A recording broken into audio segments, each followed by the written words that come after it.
Khê bà số đây là ngọc này ngày đây nhầm trong chay đồng lại nhận ngọc này môi để tẹt tông cho môi nâng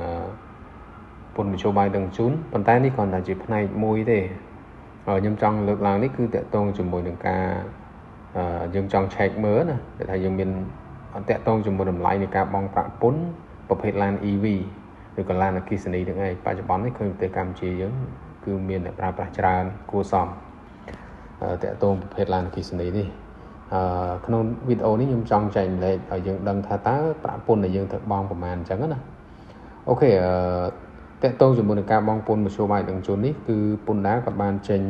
សេចក្តីប្រកាសហ្នឹងតាំងពីថ្ងៃទី22ឧសភា2026ដោយតម្រូវឲ្យអ្នកដែលមានឡានឬក៏ហៅថាមធ្យោបាយដឹកជញ្ជូនហ្នឹងគឺគាត់បញ្ញត្តិទៅបង់ពន្ធក្នុងចន្លោះពេលថ្ងៃទី1មិថុនាដល់ថ្ងៃ30វិច្ឆិកា2026នេះជារយៈពេលធម្មតាទៅហើយសម្រាប់ការបង់ពន្ធមធ្យោបាយដឹកជញ្ជូនអញ្ចឹងបើសិនជាយើងមានយើងរស់រាន់ទៅបង់ណាកុំឲ្យមានការយឺតយ៉ាវព្រោះការយឺតយ៉ាវវានឹងមានការពិន័យហើយពិន័យច្រើនដែរគឺពិន័យគុណនឹង2ឬក៏100%នៃប្រាក់ពន្ធដែលយើងត្រូវបង់អូខេតកតងជាមួយនឹងការបង់ពន្ធមធ្យោបាយដឹកជញ្ជូននេះសម្រាប់ឡាន EV គឺវាថ្មីអញ្ចឹងខ្ញុំចង់ចែកម្លែកថាការកំណត់បង់ពន្ធមធ្យោបាយដឹកជញ្ជូននេះគឺនិយាយទៅលើកម្លាំងសេះអញ្ចឹងអ្វីដែលយើងយកមកមើលគឺតកតងមួយឈៀកខ្ញុំចង់ឲ្យអ្នកទាំងអស់គ្នាឆែកមើលទៅលើឈៀកឡានរបស់យើងណាអញ្ចឹងពេលដែលយើងទិញមកខាងក្រុមហ៊ុនគឺគេមានឈៀកឲ្យយើងហើយអញ្ចឹងយើងអាចឆែកមើលអញ្ចឹងឈៀកនេះគឺយើងមើលត្រង់ចំណុចកម្លាំងសេះនៅក្នុងឈៀកមួយនេះខ្ញុំជាឧទាហរណ៍ទេអញ្ចឹងវាអាចជាឈ្មោះឡានផ្សេងអញ្ចឹងយើងចាត់ទុកថាឧទាហរណ៍ថាឡាននេះគឺជាឡាន EV ចុះជាឡានអគ្គិសនីចុះ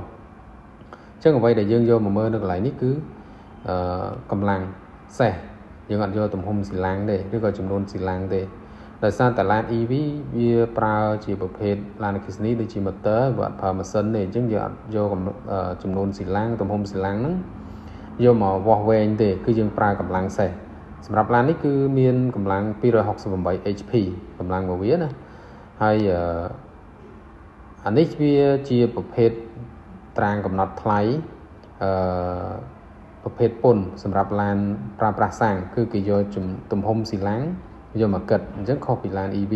ឡាន EV គឺយកកម្លាំងសេះខុសគ្នាណាអញ្ចឹងតកតងមួយ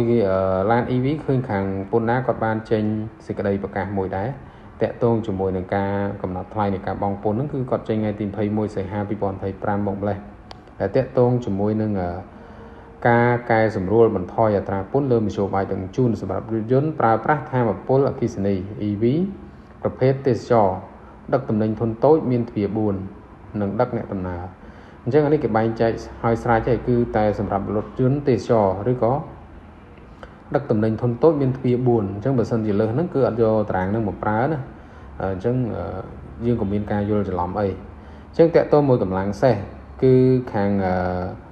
ពន្ធដារក៏បែងចែកជា5ប្រភេទគឺទី1ពី0ទៅដល់150សេះទី2គឺពី150ដល់200ទី3គឺ200ដល់250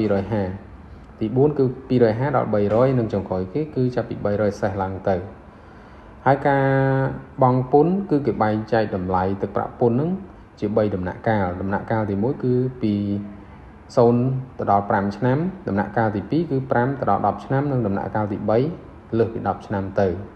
អញ្ចឹងយើងអាចមើលឡានរបស់យើងដែលយើងទិញមកយើងអាចមើលឆ្នាំផលិតមិនមែនយើងមើលទៅលើឆ្នាំដែលយើងទិញទេណាយើងមើលឆ្នាំផលិតនៃឡាននឹងផលិតពេលណាយើងរាប់ឆ្នាំហ្នឹងដល់ពេលដែលយើងបង់ពន្ធនឹងឯងអញ្ចឹងសម្រាប់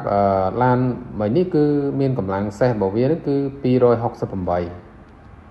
អញ្ចឹងបើសិនជាកម្លាំងសេះ268គឺវានៅក្នុងកម្រិតណា268គឺនៅក្នុងកម្រិតខគឺចន្លោះ250ទៅដល់300អញ្ចឹងបើសិនជាឡាននេះគឺគាត់ទៅតែទិញក្នុងក្រោមរយៈពេល5ឆ្នាំគឺបង់តែ50,000ដល់ដំណាក់កាល5ឆ្នាំឡើងគាត់បង់25,000និងលើសពី10ឆ្នាំគាត់នឹងបង់15,000រៀលមានន័យថាវានឹងថយចុះគ្រប់ដំណាក់កាលបើយើងប្រើយូរទៅពន្ធវានឹងថយចុះដោយតឡានសាំងដែរទេខុសគ្នាទេហើយបច្ចុប្បន្នហ្នឹងក៏វាមានការបង់ពន្ធនេះគឺវាមានចំណុចមួយទៀតគឺបង្ហាញទៅលើឈៀកវាអាចមានឡានខ្លះគឺបង្ហាញកម្លាំងវា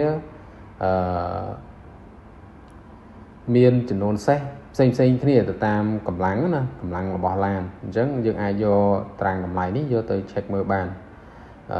អានេះគ្រាន់តែជាការចែកម្លែករបស់ខ្ញុំទេអញ្ចឹងអាចមានចម្ងល់អីបន្ថែមអាច comment សួរតាមលេខទូរស័ព្ទក៏បានតាម Telegram ក៏បានឬក៏អាច comment នៅខាងក្រោមក៏បានដែរអូខេអរគុណច្រើនសម្រាប់ការតាមដានរបស់អ្នកទាំងអស់គ្នាណា